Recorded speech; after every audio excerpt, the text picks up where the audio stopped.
BC రిజర్వేషన్లపై Congress వైఖరిపై Mallanna తీవ్రంగా స్పందించారు. రాబోయే సర్పంచ్ ఎన్నికల్లో బీసీలు కాంగ్రెస్ పార్టీకి ఓటు వేయవద్దని ఆయన గట్టిగా పిలుపునిచ్చారు.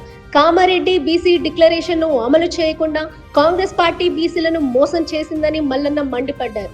ముఖ్యమంత్రి రేవంత్ రెడ్డి బీసీల వ్యతిరేకి అని, ఆయన బీసీలను మోసం చేశారని, రిజర్వేషన్లు దక్కకుండా నయవంచన చేశారని ఆరోపించారు.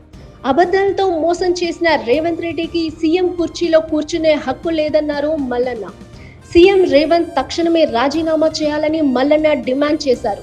రాబోయే సర్పంచ్ ఎన్నికల్లో బీసీలు రేవంత్ రెడ్డికి లేదా కాంగ్రెస్ పార్టీకి ఓటు వేస్తే తమ తల తామే తెంచుకున్నట్లేనని హెచ్చరించారు.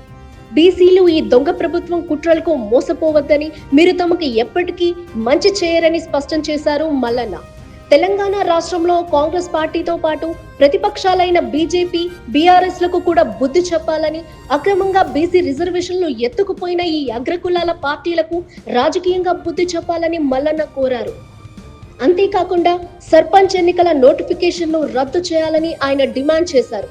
బీసీల ఆత్మగౌరవాన్ని దెబ్బతీసిన రేవంత్ రెడ్డి బీసీలకు తక్షణమే క్షమాపణలు చెప్పి ముఖ్యమంత్రి పదవికి రాజీనామా చేయాలని ఆయన డిమాండ్ చేశారు.